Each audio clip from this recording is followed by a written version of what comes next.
Hi and welcome to this week's Wu Wei Wisdom Life Lessons teaching. It's great to be back with you all.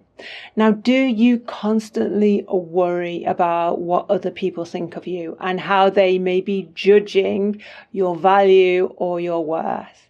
Well, if that's the case, this teaching is for you.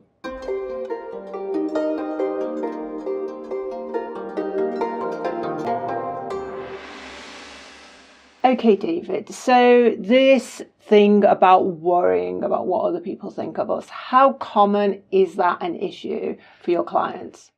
Unfortunately, Alex, it's one of the most common, unusual things that during our sessions we have to address and to talk about.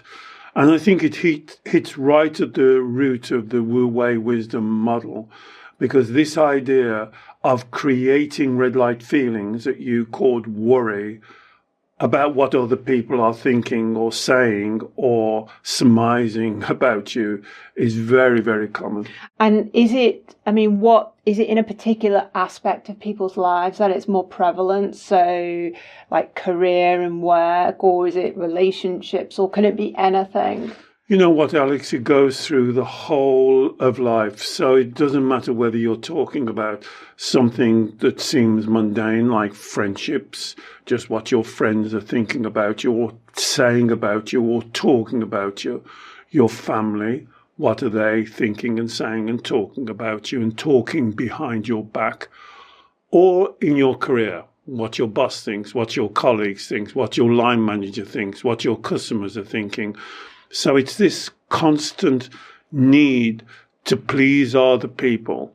And why it goes right to the core of the Wu Wei wisdom model hits at what I call your Shen, your innate worth and value.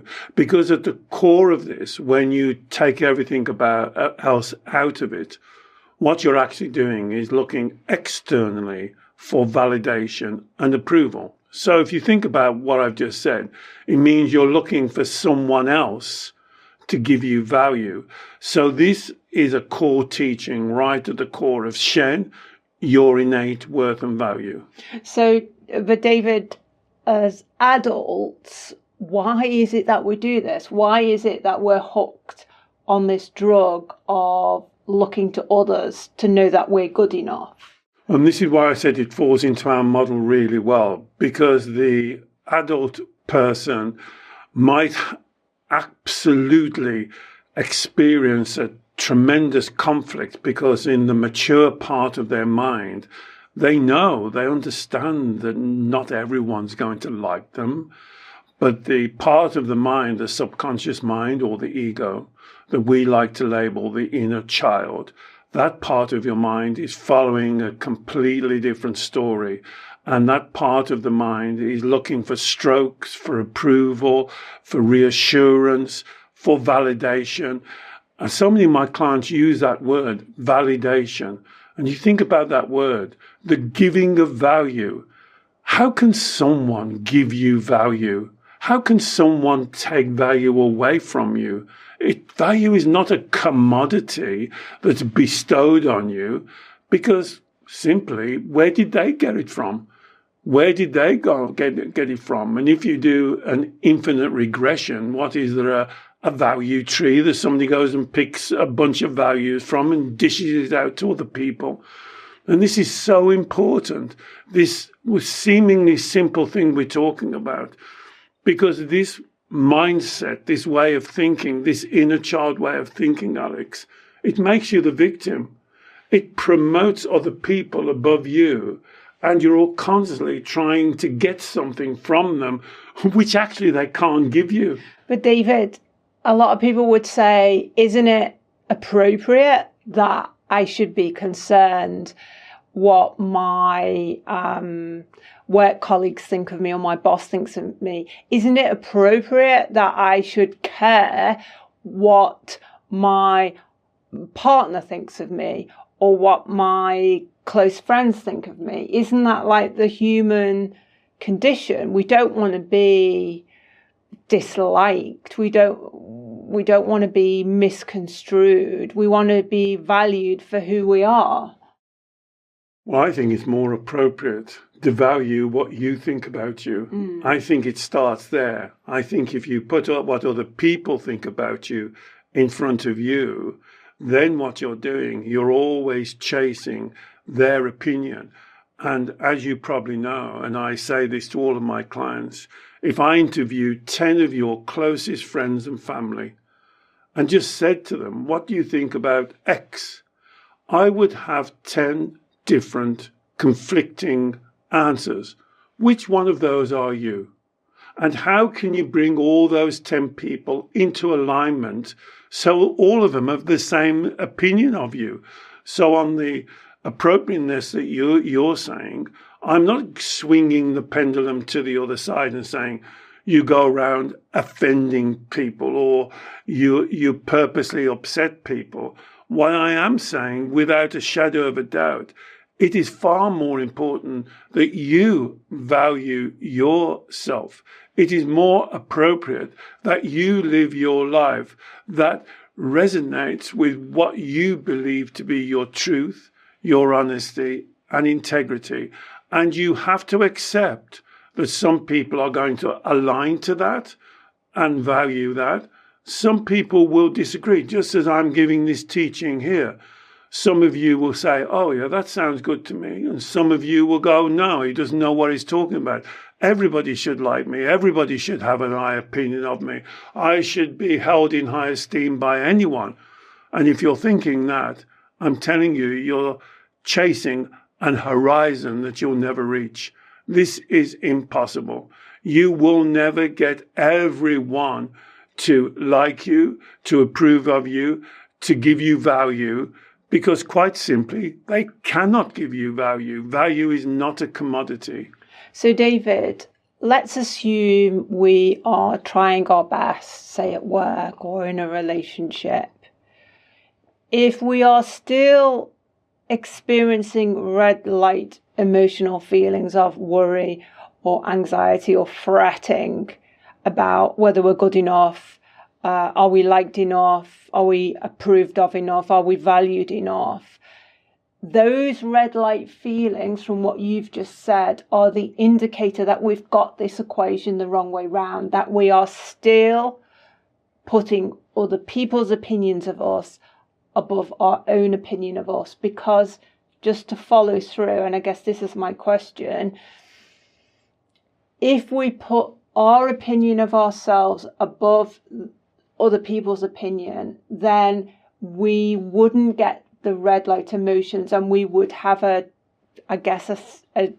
innate sense of acceptance that I'm doing my best. Okay, they don't approve or they perhaps don't value me enough, but I accept that. But it's not creating those red light feelings of worry or anxiety within me. That's right. And that's why I believe that what we call red light feelings or emotions, you may call anxiety or stress, they're very important to you because they can show you that somewhere in your belief system, that usually in my experience goes right back to childhood, there is a misalignment. And you, as Alex, as you just explained, you're putting other people's opinion above your opinion of yourself. And so that's why if you are really concerned about what others are saying, thinking, talking behind your back, not validating you, then there is a situation that you need to address in your belief system. And this is what we're talking about here. It's the start of what we call the golden thread. When you experience the red light feelings that you're creating, because remember, as I say on all my videos, you are the creator of your emotions. Do not make yourself the victim of an emotion that you are creating. Emotions are natural and normal, but if you're creating these emotions, there is a misalignment in your belief system, in what you believe about yourself. Alex has just said, I'm not good enough. That has to be nonsense. I'm going to repeat that. If you've ever said to yourself, I am not good enough, that is nonsense. Because that means you're making a judgment about yourself compared to other people. You're saying that I believe they are superior to me and I'm inferior. And that is an incorrect mindset, because right away you're discounting your innate value and worth. You're saying that someone else has a greater value than I have. And this is what I said at the beginning.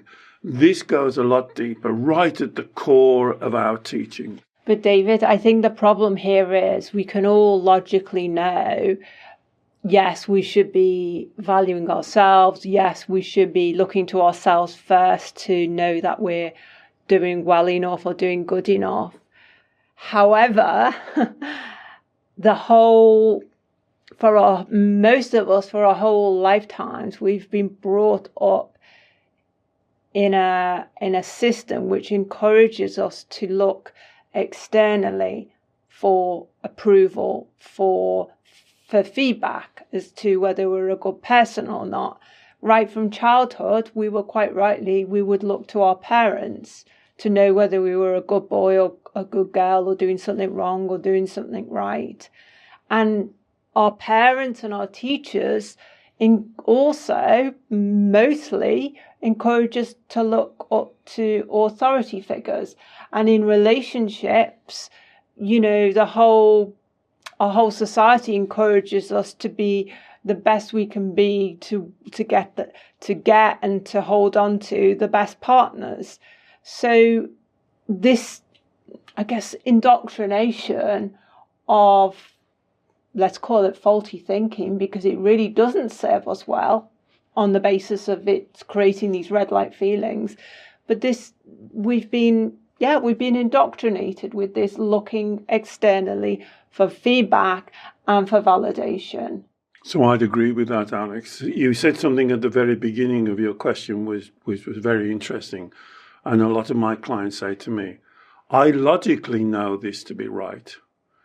Then ask yourself, if you say that, I logically know what you're saying is right, what other method are you living your life by? If you're not living it by your logic, by your intellect, by your intelligence, what other method are you guiding your life? And I would say the majority of my clients are guiding their life on their emotions. And they do not understand the depth of the teaching. You create the emotion. There's nothing wrong with the emotion. The emotion makes us human beings. They're wonderful. But you cannot base your life on an emotion. You have to base your life on your intellect, your knowledge, your understanding, your logic, whatever you want to call it. I personally would call it your spirituality, your Shen, your inner knowing, your intuition, what you know to be right. And this is what creates the confusion. You're doing something, as Alex has just explained. I agree with the word that she uses. It sounds very extreme, indoctrinated, but we have been indoctrinated by our family. When we're young, we tried to be a good boy. We were looking for praise. We wanted praise. We wanted those strokes. We wanted our mum and daddy to say, aren't you good? We're so proud of you. And that may or may not be wrong, and we can talk about that. But what we should have done and we haven't done is we haven't grown out of that indoctrination. And there's a very important part of our mind, and that's why we call it the inner child, is still working on that model of receiving praise, validation, approval. And logically, in the world that we live in, that is unachievable on 100% of the time. Mm. You can't get it. People watching this video, some people will like it, some people will be indifferent, some people will hate it. And we have to accept that. All we can do is answer people's questions. If they write in and they say, we really like you, David, we like what you're saying, thank you very much, we're indifferent, and address people. So if people are not liking you or are negative towards you, when you're grounded, Alex, in your Shen, then you can maybe approach them and ask them why they're not liking you. Because you are solid in your own Shen. And it may be a misunderstanding, or it may be something they've got wrong. But if it's a boss, if it's a friend, they fall out with you, I want you to have that wonderful emotional strength to pick up the phone and find out what's going on and to address the issue. And that's why this teaching is so vitally important. There's a couple of things I want to ask you there. Firstly, David, just for clarification, when you say grounded in your Shen, for new listeners, what is that exactly? What does it feel like? What are we doing in order to be grounded in our Shen? Well, first of all, I like to use the word Shen because I think if I use the word your spirituality, a lot of people would think I may be talking about religion or something outside of yourself. Your spirituality that I call Shen is something that's innate to you. It's your gift. It's what you are. You're more, I believe, you may have a different belief, I understand that. You are more than just a material being, skin and bone. And if you doubt what I'm saying, think about someone you love, a child, a parent, a partner. And if I asked you to describe them, surely you would describe the colour of their hair, the way they talk, the way they dress. And if I asked you, is that all they are? Well, you say, no, there's a spirit about them, there's an essence about them. And I would call that Shen, to confuse that we're not talking anything religious. We're not talking about open-toed sangles or gods or angels. We're talking about something that every human being has, this innate Shen. And so we do not get taught that. Back to your word, indoctrination. We do not get taught that uniqueness of our Shen. And when you said, logically, I know this to be true, David, I would want to say, somewhere deep inside of me, in my essence, in my inner knowing, you may call it your gut feeling, your intuition. That's where you should be connecting and grounding yourself in that inner knowledge, Alex. And how do you get to that? How do you live your life from that position? Is through truth, honesty, and integrity. Let me go back to something I said. When you say, I'm not good enough, I'm going to call that a lie. You're not being truthful. And I think you know you're not being truthful. If you've ever said to yourself, I am not good enough, and we even call it the 3 lies. I'm not good enough. I can't cope. I'm unlovable. Those are 3 lies. That is not truthful. And I know, after working with my clients for over 40 years, somewhere inside of you, you know that to be untrue. Yet you sprout out these lies. And what that actually does is stops you from being grounded in your Shen. And I think, David, that brings me on to the second question I have, that you say somewhere deep inside of us, we know we're lying to ourselves. And we've already said, I guess, the top level indicators of these untruths that we tell ourselves in terms of our value, our worth, our lovability, are the red light emotions, the worry, the anxieties, the fretting about our value, what other people think of us. But for most people, I wonder if we've been operating in these systems, which we've said they're faulty systems, but for many, many years and decades, a lot of the time, I wonder, do we actually realize that we are running these systems, that we are people pleasing, that we are always looking to others first rather than looking within? Do we actually, because in order to change, which is obviously what the whole purpose of this video, to change the way we look at ourselves, the way our mind operates in terms of our value and our worth, to re-gear it so we look within first rather than looking outside first, we have to have a fundamental, acute awareness that we are running these systems. And it's almost like they're operating in the background. Like when we're doing complex people-pleasing manipulation strategies in our relationships, whether it's personal relationships or work relationships or general day-to-day relationships with people who we encounter, a lot of the time we're just not aware that this is happening somehow. So I'd agree with you on that, Alex. And this is where I get a disagreement with some of my clients. I believe that even if you use this more familiar trying to please people, for instance, or looking for validation or caring and creating red light feelings about what other people are saying or thinking about you, I think on some deep level, you know that's incorrect. If you didn't, here's my proposition to you. You wouldn't be watching these type of videos. You wouldn't be reading the self-help books. You wouldn't be speaking to people, because I think that you have an acute sense of knowing that it's wrong. I think where your explanation is right, maybe we're unsure of how to change it, or maybe that changing, going into the unknown, doing something new is such a great challenge to us that, and this is, some people are going to dislike what I'm going to say, sticking with what you know, even though you know it doesn't work, is so familiar, you stick with it, and then you create excuses and justifications such as, I'm not good enough, I can't cope, I'm unlovable, I'm unworthy. And that allows you to carry on with that same familiar pattern that you know is not working. But the alternative is the unknown, and you're sticking to the known.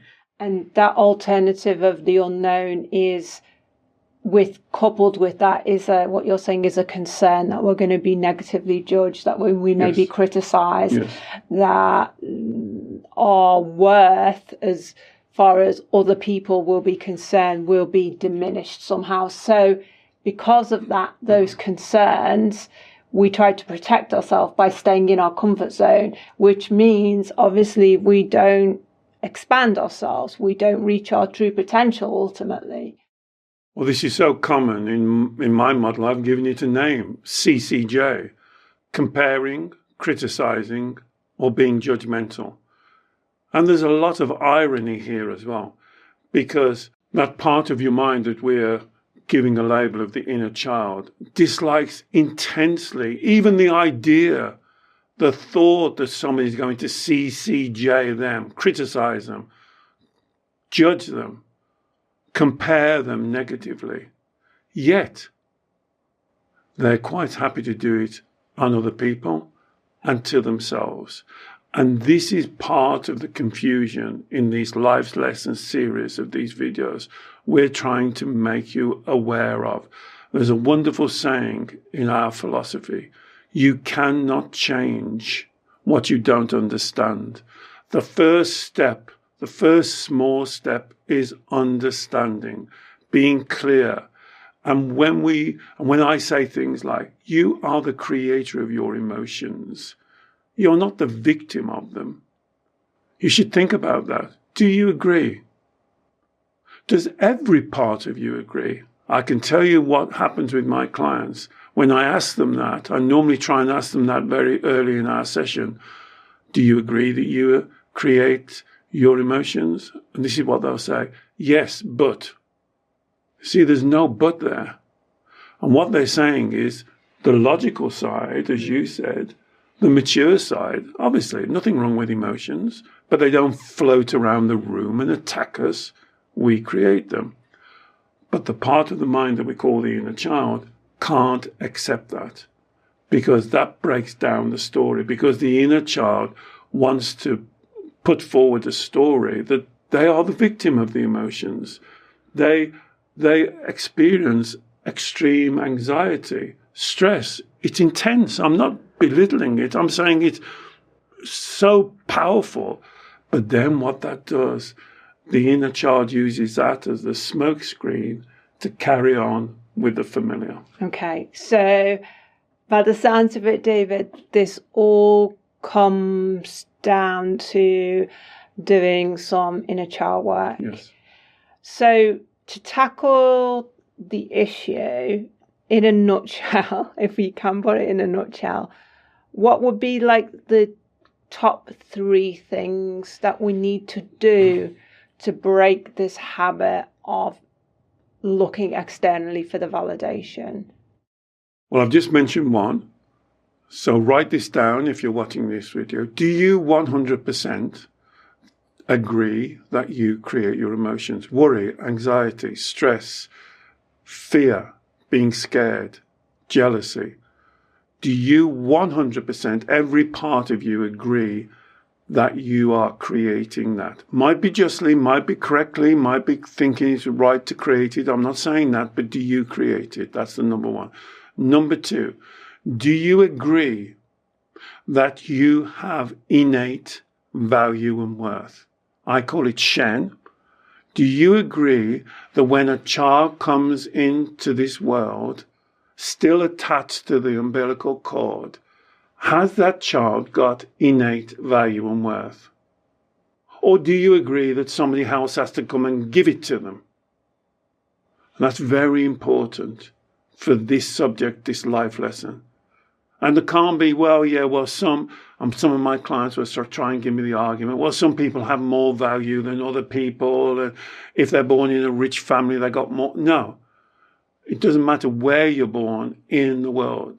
You have a spiritual gift. You have that. You don't have to earn it. Somebody else doesn't have to give it to you. You don't have to go and do something to get it. That child has it. And that's very important. And you asked for 3, I could give you more. Number 3, you are accountable. You are self-responsible. Whether you like it or not, you cannot escape it. You cannot blame other people for feelings that you create. Oh, well, if it wasn't for him. Oh, if they loved me more. Oh, if they were more attentive to me. Oh, if they didn't talk to me behind my back. Oh, I know what they're thinking. You are accountable for yourself. So those 3 things, you create your emotions, you have innate Shen. You can't do anything. You can't get rid of it. Nobody can take it away from you. And you are accountable. Whether you like it or not, you cannot escape that. And if you think and meditate, and we've done meditations on all of those, if you look on our playlist in the YouTube and on the podcasts, all of those have done meditations. Think about it. Be honest. Be truthful. And if you don't agree, then you can either join our Wu Wei Wisdom community and say, David's wrong here. Somebody has to give me value. It's not mine. And write it down and then give us the reason. Remember what I say on the videos. What do you believe? Why do you believe it? So the why is very important. And so, David, if we can, if we ask ourselves and we meditate on those questions, and the authentic, wise, adult, mature part of our mind agrees, takes responsibility, takes accountability, reaches a level of acceptance, is the next step then that we have to sit quietly with ourselves and speak to that part of our mind that is the inner child and explain those teachings, if you like, to the inner child in a way that is compassionate, in a way that is phrased as if you were almost talking to yourself as a 5, 6, 7-year-old child, that part of your mind that is stuck on the faulty teaching, stuck believing that it needs approval from its parents, it needs approval from superiors, it needs approval from its peers in order to be good enough. It's like once the adult, mature part of us accepts, then we have to go within and do the inner child work, which again, we've done many, many teachings on, and I can put also a link in the show notes to our inner child playlist, and teach that wisdom to our inner child. That's exactly right. We call it re-parenting. So I'm going to use your word. And if you're okay with what Alex say, you've been indoctrinated one way. Now it's your responsibility. This goes down to accountability to indoctrinate that part of your mind that we call the inner child. As Alex has just lovely described it. It's an innocent little 6, 7, 8-year-old child that's stuck, that needs our help. And it needs now to be taught in the correct way. And you have to change that indoctrination and give it the truth, give it honesty, and allow it to live with integrity. And this is not something that you do one time and it's done. I believe, as I've said again on many videos, 10, 15 minutes a day, small, constant steps is the key, because you have to change that lifestyle. First of all, you have to change your thinking and then the way you act. So this is why we try and support you with the meditations. Find the meditation that you like. Work with that for 2, 3 weeks, maybe a month, 15 minutes a day. Anytime you want to. You don't have to sit cross-legged. You don't have to go to a darkened room. If you're at work, you can go and sit on the loo for 10 minutes and just close your eyes. Take a breath. Drop your shoulders and take responsibility for teaching that part of your mind the correct way. And this is the life lesson. Wonderful. Thank you, David. And like I said, I will put a link in the show notes to the meditations David's mentioned, our inner child playlist, and also we've done a long form teaching on CCJ, comparing, criticizing, and being judgmental. I really hope you have benefited from this teaching. Please do let us know and perhaps share it with someone else who you think it may also help. David works every week with clients all over the world via Zoom video call on exactly the sort of issues we've talked about today. If you'd like to learn more about David's one-to-one consultations, please also check out the link in the show notes. And finally, please don't forget to subscribe to our YouTube channel. We produce new long-form teachings every Saturday, as well as 2 midweek short snippets of wisdom for you to enjoy. So do subscribe. We look forward to sharing with you again very soon. Bye-bye.